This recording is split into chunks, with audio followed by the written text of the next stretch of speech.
கை காலு எல்லாம் கொடுத்தாச்சு உங்களுக்கு. இத வச்சு நீங்க என்ன பண்ண போறீங்கன்னு கேக்குறாரு இறைவன். இந்த கொடுக்கப்பட்ட இந்த காலத்திற்குள்ள எப்படி தப்பிக்க போறீங்க? Game, we are in the game, we are in the bloody game. This game is called திருவிளையாடல். இந்த விளையாட்டுக்கு பேர் என்ன? திருவிளையாடல். கேள்விப்பட்டிருக்கீங்களா? திருவிளையாடல்னா என்ன? உண்மை போல தெரியும், ஆனால் எதுவும் உண்மை கிடையாது. திரு அப்படின்னா என்ன? இறைவனை குறிப்பது. திரு என்றால் இறைவன் என்ற அர்த்தம். திருக்குறள், திருப்பாவை, திருக்குரான். அந்த திரு அப்படின்னா இறைவனின் வார்த்தைன்னு அர்த்தம். திருவம்பாவை, திரு ஞான சம்பந்தர். எப்படி பாருங்க, அந்த திரு அப்படின்னா இறைவன் அர்த்தம். திரு விளையாடல் அப்படின்னா என்ன? இறைவனின் விளையாட்டுன்னு அர்த்தம். அப்ப இந்த கேம்ல புத்திசாலி என்ன பண்ணுவான்? இது சீரியஸா பார்க்க மாட்டான், ஜாலியா விளையாடி ஜெயிப்பான். எப்படி ஜெயிக்கணும்? கேம் என்னன்னு தெரிஞ்சு போச்சு. கேம் என்ன? எக்ஸிட் ஆகணும், இந்த பசில் இருந்து எக்ஸிட் ஆகணும். எப்படி எக்ஸிட் ஆகணும்?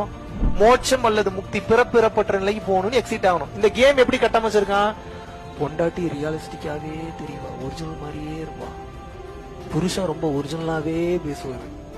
குழந்தைங்க அப்படியே ஃபீல் பண்ணி உருகும். அப்பா அம்மா நீங்க அப்படியே சிலிர்த்து போய் சில்லற காசு எல்லாம் தெரியும். என் புள்ளடா இது, என் பிள்ளைக்காதாண்டா வாழ்ந்த. எல்லாம் போய், அனைத்தும் போய், எல்லாம் ஏமாத்துவாரு. மாயை எப்படி தெரியுமா கிரியேட் பண்ணிருக்கான்?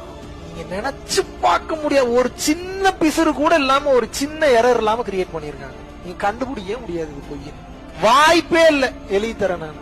நீங்க எங்க சுத்தினீங்கன்னாலும் ஒரிஜினலாவே தெரியும் எல்லாமே. அதுக்காக உங்களை எதுவும் நான் என்ஜாய் பண்ண வேணான்றேன்னா என்ஜாய் பண்ணுங்க.